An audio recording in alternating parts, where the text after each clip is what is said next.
خوشی و مسرت کے حصول کی بنیادی بات یہ احساس ہے کہ ہمارا ایک رب ہے جو رحم کرتا، مغفرت کرتا اور توبہ کرنے والے کی توبہ قبول کرتا ہے۔ اس رب عظیم کی رحمت کی بشارت آپ کو بھی ہے، جس کی رحمت آسمان و زمین پر چھائی ہوئی ہے۔ فرمایا میری رحمت ہر چیز کو وسیع ہے۔ اللہ سبحانہ و تعالیٰ کے لطف و کرم کی کیا ٹھکانے ہیں۔ ایک صحیح حدیث میں وارد ہے کہ ایک اعرابی نے نبی صلی اللہ علیہ وسلم کے ساتھ نماز پڑھی۔ تشہد میں بیٹھ کر اس نے یہ دعا کی کہ یا اللہ مجھ پر اور محمد صلی اللہ علیہ وسلم پر رحم فرما اور ہمارے ساتھ کسی پر رحم نہ کر۔ آپ صلی اللہ علیہ وسلم نے فرمایا تم نے ایک وسیع چیز کو تنگ کر دیا۔ فرمایا اللہ مومنین پر بڑا مہربان ہے۔ ایک حدیث میں ہے کہ اللہ اپنے بندوں پر اس سے زیادہ رحم کرتا ہے جتنا ایک ماں اپنے بچے پر کرتی ہے۔ ایک آدمی نے اللہ کے عذاب کے خوف سے اپنے آپ کو موت کے بعد جلوا لیا۔ اللہ نے اس کے جسم کو اکٹھا کر کے پوچھا بندے تو نے ایسا کیوں کیا؟ بولا میرے رب مجھے تیرا خوف تھا اور اپنے گناہوں پر پشیمانی، تو اسے اللہ نے جنت میں داخل فرما دیا۔ یہ واقعہ صحیح حدیث میں آیا ہے۔ فرمایا جو اپنے رب کی عظمت سے ڈرا اور اپنے آپ کو خواہشات سے بچائے تو اس کا ٹھکانہ جنت ہے۔ سورہ نمبر 79 آیت نمبر 40-41۔ اللہ نے ایک موحد لیکن مصرف آدمی کا حساب لیا۔ اس کے پاس کوئی نیکی نہ پائی، البتہ وہ دنیا میں تجارت کرتا تھا اور محتاجوں کو معاف کر دیا کرتا تھا۔ تو اللہ نے فرمایا تو اس سے زیادہ کرم کرنا تو ہمارے لیے زیبا ہے۔ فرمایا اس کو معاف کر دو، چنانچہ اسے بھی جنت میں داخل کر دیا گیا، جس سے مجھے امید ہے کہ وہ روز جزا میرے گناہ معاف کر دے گا۔ اللہ کی رحمت سے مایوس نہ ہو اس سے ہمت مردانہ۔ امام مسلم نے روایت کی ہے کہ رسول اللہ صلی اللہ علیہ وسلم نے لوگوں کو نماز پڑھائی تو ایک آدمی کھڑا ہوا اور اس نے کہا یا رسول اللہ میں نے گناہ کر لیا ہے، اس لیے مجھ پر حد جاری فرمائی۔ آپ نے فرمایا کیا تم نے ہمارے ساتھ نماز پڑھی ہے؟ اس نے کہا جی ہاں۔ فرمایا تب جاؤ، اللہ نے تجھے معاف کر دیا۔ جو کوئی برائی کرے گا یا اپنے اوپر ظلم کرے گا پھر اللہ سے استغفار کرے گا وہ اللہ کو غفور الرحیم پائے گا۔ سورہ نمبر 4 آیت نمبر 110۔ ایک لطف خفی بندے کو اوپر نیچے دائیں بائیں اور آگے پیچھے ہر طرف سے گھیرے ہوئے ہے۔ یہ لطف خفی اللہ رب العالمین کا ہے۔ اس نے محمد صلی اللہ علیہ وسلم کو غار میں محفوظ رکھا، اہل کہف کو غار میں میٹھی نیند سلا دیا، ان تینوں کو رہائی دی جو غار کے اندر بند ہو گئے تھے، ابراہیم علیہ السلام کو آگ سے نجات دی، موسیٰ علیہ السلام کو ڈوبنے سے اور نوح علیہ السلام کو طوفان سے بچایا، یوسف علیہ السلام کو کنویں سے نکالا اور ایوب علیہ السلام کو بیماری سے شفا دی، طور پر جس نے موسیٰ علیہ السلام کو اونچا کیا، نار نمرود کو جس نے ٹھنڈا کیا۔ وقفہ۔ حضرت ام سلمہ رضی اللہ عنہا سے روایت ہے، وہ کہتی ہیں میں نے رسول اللہ صلی اللہ علیہ وسلم کو فرماتے سنا جس مسلمان کو بھی کوئی تکلیف پہنچتی ہے اور وہ ان کلمات کو زبان سے نکالے جن کا حکم اللہ نے دیا ہے، یعنی انا للہ و انا الیہ راجعون، اللہم اجرنی فی مصیبتی واخلف لی خیرا منہا، تو اللہ اس نقصان کا بہتر اجر اور نعم البدل عطا فرمائے گا۔ شاعر نے کہا دوستو خدا کی قسم آدمی کو کتنی ہی بڑی مصیبت پیش آئے وہ ہمیشہ نہیں رہتی، جب وہ لاحق ہو جائے تو اس کے آگے سپر اندازہ نہ ہو، اگر پاؤں پھسل جائے تو شکوہ و شکایت نہ کرو کہ کتنے ہی شرفاء مصائب میں گرفتار ہوئے جنہیں انہوں نے برداشت کیا، چنانچہ وہ مصیبتیں ماند پڑ گئی اور گزر گئی۔ گردش زمانہ مجھے ترنے والا سمجھ رہی تھی لیکن اس نے میری استقامت دیکھی تو وہ بھی کمزور پڑ گئی۔ ایک اور شاعر نے کہا کوئی حادثہ ہوتا ہے تو میرا سینہ تنگ نہیں ہو جاتا، رنج و فکر میں میرا امتحان ہوتا ہے۔ کسی دن شروع میں غم ہوتا ہے اور آخر میں مسرت اور شادمانی۔ کوئی مصیبت پڑے تو میں دل شکست نہیں ہوتا کہ اس کے خاتمہ یا اس سے چھٹکارے کا وقت قریب آ چکا ہوتا ہے۔ اچھے کاموں سے خوشی ملتی ہے۔ حاتم طائی کے دیوان کے آغاز میں اس کا ایک بہترین جملہ ہے: اگر برائی کا چھوڑ دینا کافی ہو تو اسے چھوڑ دو۔ مفہوم یہ ہے کہ شر سے اجتناب اور خاموشی ہی برتنی چاہیے۔ آپ ان سے اعراض کریں، یہ جو تکلیف دے رہے ہیں اس پر نہ جائیں۔ خیر سے محبت ایک ربانی عطیہ اور الفتاح العلیم کی بخشش و مہربانی ہے۔ ابن عباس رضی اللہ عنہما اللہ کی نعمتیں بیان کرتے ہوئے فرماتے ہیں کہ 3 چیزوں میں نعمت ہے: کہیں بارش ہوتی ہے تو مجھے خوشی ہوتی ہے، میں اللہ کی حمد کرتا ہوں اگرچہ میری وہاں نہ کوئی بکری ہے نہ اونٹ، کسی انصاف پسند قاضی کے بارے میں سنتا ہوں تو اس کے لیے اللہ سے دعا کرتا ہوں حالانکہ اس کے پاس میرا کوئی قضیہ نہیں ہوتا، اللہ کی کتاب کی کسی آیت کا مفہوم کھلتا ہے تو میری خواہش ہوتی ہے کہ جو میں جانتا ہوں اور بھی جان جائے، یہ لوگوں کے ساتھ بھلائی چاہنا اور ان کے درمیان اچھائی پھیلانا ہے کہ سینہ ان کے لیے کھلا رہے اور مخلوق خدا کی پوری خیر خواہی ہو۔ شاعر کہتا ہے: میرے اور میری زمین کے اوپر وہ بادل نہ برسے جو سارے ملک کو سیراب نہ کرتے ہوں۔ مطلب یہ ہے کہ میرے لیے ہی کیوں بادل برسے، وہ تو سب کے لیے ہونے چاہیے کہ میں انانیت پرست اور ان میں سے نہیں جن کے بارے میں اللہ نے فرمایا: وہ لوگ جو بخل کرتے ہیں اور لوگوں کو بخل کا حکم دیتے ہیں اور اللہ نے جو فضل انہیں دیا ہے اسے چھپا لیتے ہیں۔ حاتم طائی کے ذیل کے اشعار پڑھیے۔ اس کی فیاضی اور دریا دلی اور مردانگی کی بنیاد اس کی بلند فکری ہے۔ کہتا ہے: اس عالم الغیب کی قسم جو مردہ اور بوسیدہ ہڈیوں کو بھی زندہ کرے گا، میں لذیذ کھانے بھی پیٹ بھر کر اس لیے نہیں کھاتا کہ کسی دن کمینہ نہ کہلاؤں۔ علم را بر دل زنی یار بود، اگر علم اللہ کی معرفت سکھائے تو کیا کہنے۔ اہل علم اور ایمان والے بولے: تم اللہ کی کتاب کے مطابق قیامت تک ٹھہرو گے۔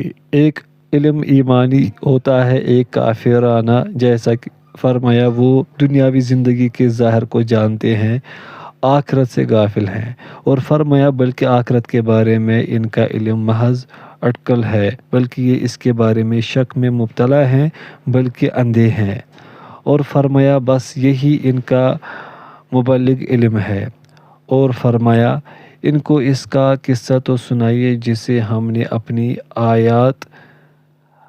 آیات دی لیکن وہ پستی کی طرف مائل ہوا، اپنی خواہشات کی پیروی کی، تو اس کی مثال کتے کی سی ہے، اسے پھٹکارو تو زبان نکال دے گا، چھوڑ دو تب بھی زبان نکالے گا۔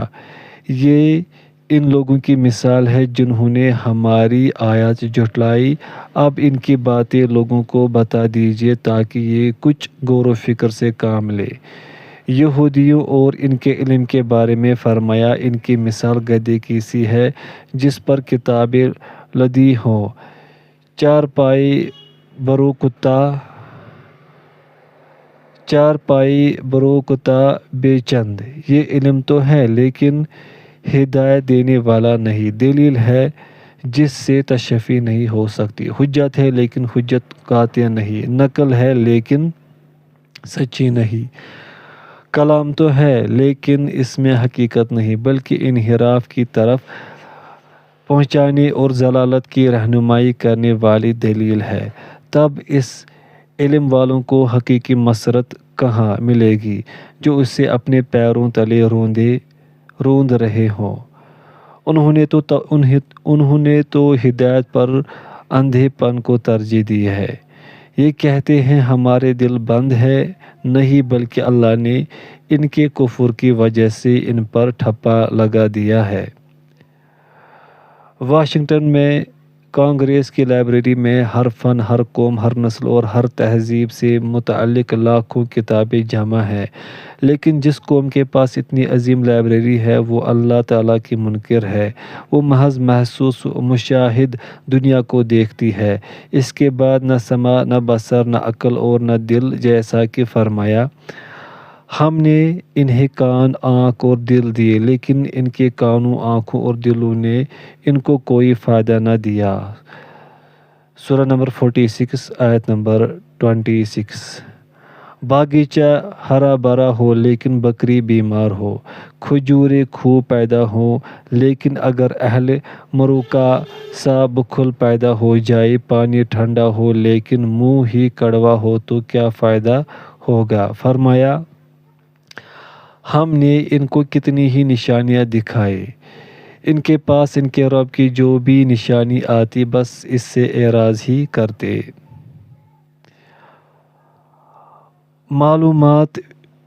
معلومات بھی ہونی چاہیے اور غور و فکر بھی۔ شرح صدر کرنے والی چیزوں میں یہ بھی ہے کہ زیادہ سے زیادہ معلومات، معارف اور علوم حاصل ہوں، ثقافتوں کا وسیع مطالعہ ہو، ساتھ ہی فکر میں گہرائی اور گہرائی ہو، نظر میں اصابت ہو، دلیل کو دقت نظر سے دیکھے، مسئلہ کی تہ تک پہنچے، امور و اشیاء کی حقیقت اور مقاصد تک رسائی حاصل ہو۔ اللہ سے اس کے جاننے والے بندے ہی زیادہ ڈرتے ہیں۔ سورہ نمبر 35 آیت نمبر 28۔ ان کے علم میں جو نہ آیا اس کی یہ تکذیب ہی کرتے ہیں۔ سورہ نمبر 10 آیت نمبر 39۔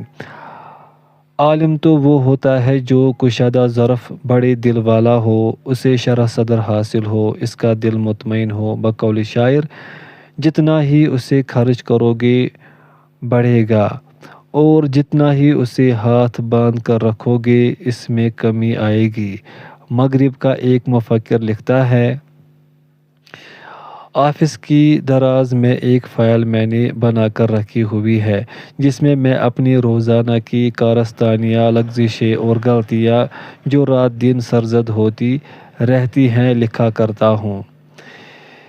اس بارے میں علماء اسلام اور سلف امت احتساب نفس اور باریک بینی سے اپنی ہی غلطیوں کو پکڑنے میں مفکر مذکور سے بھی بڑھے ہوئے تھے، اور نہیں میں ملامت کرنے والے نفس کی قسم کھاتا ہوں۔ سورہ نمبر 75 آیت نمبر 2۔ حسن بصری رحمہ اللہ کہتے ہیں کہ مومن اپنا احتساب اس سے بھی زیادہ کرتا ہے جتنا ساجی دار اپنے ساجی کا کرتا ہے۔ ربی بن قاسم جمعہ سے جمعہ تک کی اپنی باتیں لکھا کرتے تھے، اگر ٹھیک پاتے تو اللہ کی حمد کرتے اور برا پاتے تو استغفار کرتے۔ سلف میں ایک نے کہا میں نے 40 سال پہلے ایک گناہ کیا جس کی مغفرت کی دعا میں برابر کرتا رہتا ہوں۔ وہ لوگ جو اپنے مال میں سے دیتے ہیں اور ان کے دل ڈرتے رہتے ہیں۔ اپنا احتساب کیا کیجیے، اپنے پاس ایک ڈائری رکھیے اور اس کے ذریعے اپنا احتساب کرتے رہیے، اس میں اپنی منفی عادتیں لکھیں اور ان کے معالجہ میں پیش رفت ہوئی ہو اسے بھی نوٹ کیجیے۔ حضرت عمر رضی اللہ عنہ فرماتے ہیں اپنا احتساب کر لیا کرو قبل اس کے کہ تمہارا حساب لیا جائے، اعمال کو تولے جانے سے پہلے وزن دار بنا لو اور خدا کے سامنے پیشی کے لیے اچھی طرح تیار ہو جاؤ۔ ہمارے روزمرہ کی زندگی میں 3 غلطیاں برابر ہوتی رہتی ہے۔ نمبر 1 وقت کی بربادی، نمبر 2 لا یعنی باتیں کرنا۔ آدمی کے اچھے ہونے کی مسلمان ہونے کی علامت یہ ہے کہ وہ لا یعنی باتیں چھوڑ دے۔ تیسری بات یہ کہ ہم کم ترین اور چھوٹی چھوٹی باتوں پر بہت توجہ دیتے ہیں، مثلاً افواہ بازوں کی بات پر کان دھرنا، حوصلہ شکنی کرنے والوں کی پیشن گوئیوں اور وسوسہ اندازوں کے وہم و خیال کو سننا، اس سے فوری کدورت اور رنج و غم تو پیدا ہوتے ہی ہے، خوش بختی اور طمانینت قلب کی دولت بھی چھن جاتی ہے۔ امر القیس کہتا ہے، پرانے ٹیلے تجھے صبح صبح سلام کرتا ہوں، کیا پرانے زمانوں کے لوگ سلامت ہیں؟ سلامتی تو بس اس کو ملتی ہے جسے نعمت حاصل ہو، جس کی امیدیں کم ہوں اور جس کی راتیں خوشگوار گزرتی ہوں۔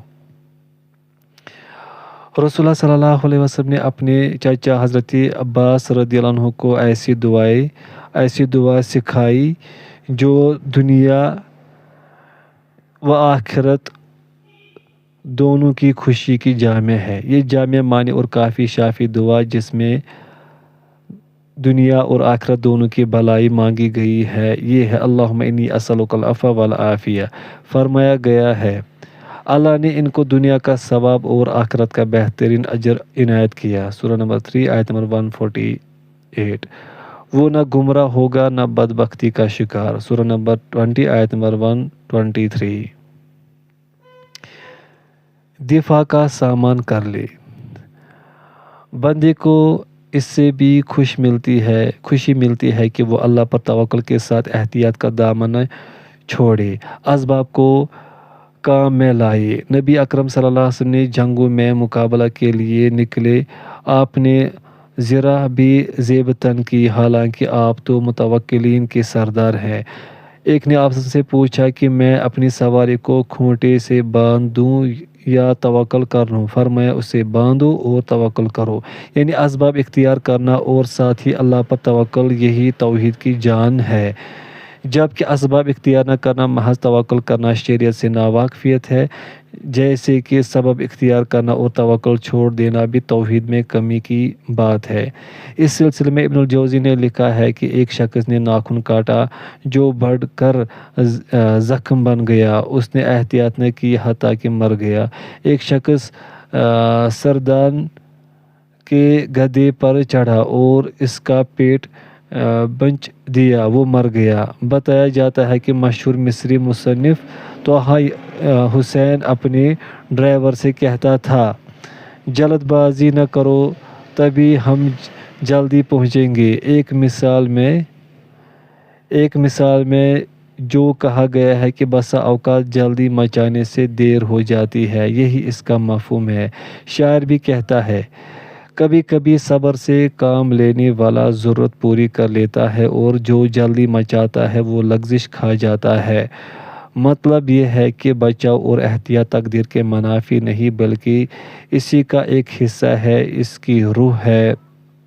فرمایا چاہیے کہ احتیاط و نرمی برتے، ایسے لباس تمہیں دیے جو گرمی سے بچاتے ہیں اور ایسے لباس جو تمہاری توانائی کو محفوظ رکھتے ہیں۔ لوگوں کو اپنا بنائیے۔ آدمی کی خوشی کے اسباب میں سے یہ بھی ہے کہ اس میں لوگوں کو اپنا بنانے، ان کی محبت حاصل کرنے اور ان کا دل جیت لینے کی صلاحیت ہو۔ حضرت ابراہیم علیہ السلام نے فرمایا، بعد والوں میں میرا اچھا تذکرہ کر دے۔ مفسرین نے لسان صدق سے مراد اچھا تذکرہ اور ذکر خیر لیا ہے۔ حضرت موسیٰ علیہ السلام کے بارے میں فرمایا، تیرے لیے میں نے محبت پیدا کر دی۔ بعض اس آیت کا مفہوم یوں بیان کرتے ہیں کہ جو بھی تجھے دیکھتا ہے تجھ سے محبت کرتا ہے۔ حدیث صحیح میں آیا ہے، تم زمین میں اللہ کے گواہ ہو، یعنی حق کی زبان اور اس کا کلام ہو۔ یہ بھی حدیث صحیح میں آیا ہے کہ حضرت جبریل علیہ السلام آسمان والوں میں پکارتے ہیں کہ اللہ فلاں سے محبت کرتا ہے، لہٰذا اس سے محبت کرو، تو آسمان والے اس سے محبت کرنے لگتے ہیں۔ پھر زمین میں بھی اس کے لیے قبولیت رکھ دی جاتی ہے۔ محبت کے اسباب میں سے خندہ پیشانی، نرم کلامی اور حسن اخلاق ہے۔ سب سے زیادہ جو چیز لوگوں کو آپ کی طرف کھینچ کر لائے گی وہ نرم خوئی ہے۔ اسی لیے نبی کریم صلی اللہ علیہ وسلم فرماتے ہیں، نرم خوئی جس چیز میں بھی ہو اسے زینت دے گی، اور جس چیز سے نکال لی جائے اسے بدنما کر دے گی، اور فرمایا جو نرم خوئی سے محروم ہوا وہ ہر بلائی سے محروم ہو گیا۔ ایک حکیم تو یہ بھی کہتا ہے کہ چمکار سے تو سانپ بھی اپنے بٹ سے نکل آتا ہے۔ یورپ والے کہتے ہیں کہ شہد توڑو لیکن چھتا نہ توڑو۔ حدیث صحیح میں ہے کہ مومن اس شہد کی مکھی کی طرح ہے جو پاک چیز کھاتی اور پاک چیز پیدا کرتی ہے، اور جب کسی خوشبودار پودے پر بیٹھتی ہے تو اسے توڑ نہیں دیتی۔ ملک در ملک گھومیے اور قدرت کی نشانیاں دیکھیے۔ مسرت کے اسباب میں ایک سفر بھی ہے، ملکوں کے سیر اور شہروں کا مشاہدہ ہے۔ اس کے بارے میں آغاز کتاب میں بھی کچھ عرض کیا جا چکا ہے۔ اللہ فرماتا ہے، کہہ دو دیکھو کہ آسمانوں اور زمین میں کیا ہے، کہہ دو زمین میں چل پھر کر دیکھو، کیا یہ زمین میں چلے پھرے نہیں کہ دیکھتے۔ شاعر کہتا ہے، کسی ایسے مقام میں مت ٹھہرو جہاں رسوائی ہو جو دلوں پر اثر ڈالے، مغرب و مشرق میں چلو پھرو اسی میں فائدہ ہے۔ جو شخص سفر نامہ ابن بطوطہ پڑھے گا اسے ابن بطوطہ کے مبالغوں سے قطع نظر اللہ تعالیٰ کی بہت سی نشانیاں، دنیا کے عجائبات اور ساتھ ہی عبرتیں معلوم ہوں گی۔ کائنات کی کھلی کتاب کو پڑھنے کے لیے مناسب ہوگا کہ آدمی خود سفر کرے، اپنی آب و ہوا، دانہ پانی اور مکان بدلے۔ ایسے ہی آدمی کے بارے میں تو ابو تمام کہتا ہے، شام میں میرے گھر والے ہیں، بغداد کی آرزو ہے، رقمتین میں ہوں، بس وسطات میں میرے پڑوسی ہیں۔ کہہ دو زمین میں چلو تو زمین کی سیاحت کرو، حتیٰ کہ ذوالقرنین وہاں پہنچ گیا جہاں سورج نظر سے اوجھل ہو جاتا ہے۔ میں برابر چلوں گا تاکہ دونوں دریاؤں کے سنگم پر پہنچ جاؤں، ورنہ چلتا ہی رہوں گا۔ کچھ ہاتھ نہیں آتا بے آہ سحرگاہی۔ نفس کو سعادت دینے اور شرح صدر کی نعمت دینے والی ایک چیز قیام لیل بھی ہے۔ صحیح حدیث میں آیا ہے کہ آپ صلی اللہ علیہ وسلم نے فرمایا کہ بندہ جب تہجد کے لیے اٹھتا ہے، اللہ کا ذکر کرتا ہے، پھر وضو کر کے نماز پڑھتا ہے تو اس کی صبح نشاط اور خوشگواری کے ساتھ ہوتی ہے۔ وہ رات میں تھوڑا سا ہی سوتے تھے، رات میں اٹھ کر تہجد کے نوافل پڑھا کرو، قیام لیل سے جسم کی بیماری ختم ہوتی ہے۔ حدیث صحیح میں ہے جو ابو داؤد نے روایت کی ہے کہ فرمایا، عبداللہ فلاں کی طرح نہ ہو جانا جو قیام اللیل کرتا تھا لیکن اب نہیں کرتا۔ عبداللہ بڑا اچھا آدمی ہے، کاش کہ رات میں تہجد بھی پڑھا کرتا۔ فانی اشیاء پر افسوس نہ کرے کہ دنیا میں تو جو کچھ بھی ہے سب فنا ہو جائے گا سوائے اللہ کی ذات کے۔ فرمایا، ہر چیز کو فنا ہے، بقا صرف اسی کو ہے۔ دنیا میں جو بھی ہے فنا ہوگا، بس رب ذوالجلال والاکرام کو ہی بقا ہے۔ جو آدمی دنیا کے لیے روتا ہے وہ بچہ کی طرح ہے جو کھلونا کھو جانے پر روتا ہے۔ وقفہ۔ رنج اور فکر دونوں میں دوستی ہے اور دونوں ہی روح کو تکلیف دیتے ہیں۔ فرق یہ ہے کہ فکر مستقبل کی پریشانی ہے تو رنج ماضی کی مصیبت یا محبوب کے فوت ہونے پر ہوتا ہے۔ دونوں ہی سوہانی روح ہے۔ عربی میں ماضی سے متعلق دکھ کو حزن اور مستقبل کی تکلیف کو ہم کہتے ہیں۔ مأثور دعا میں یوں وارد ہے، اے اللہ، میں دنیا و آخرت میں تجھ سے عافیت کا طالب ہوں، اپنے دین، دنیا، اہل اور مال سب میں عافیت چاہتا ہوں۔ یا اللہ میرے عیوب کی پردہ پوشی کر، خوف کو دور کر دے، اوپر نیچے دائیں بائیں سامنے اور پیچھے ہر طرف سے میری حفاظت فرما، میں تیری عظمت کی پناہ لیتا ہوں۔ ایک عربی شاعر نے کہا کہ اللہ اپنے قدیم و جدید احسانات کو نہیں گنتا، اس لیے رنج و غم میں نہ پڑو کہ رنج ہمیشہ نہیں رہے گا۔ امید ہے کہ مصیبت کے بعد نظر رحمت سے مجھے دیکھے۔ قید حیات و بند غم اصل میں دونوں ایک ہے۔ موت سے پہلے آدمی غم سے نجات پائے کیوں؟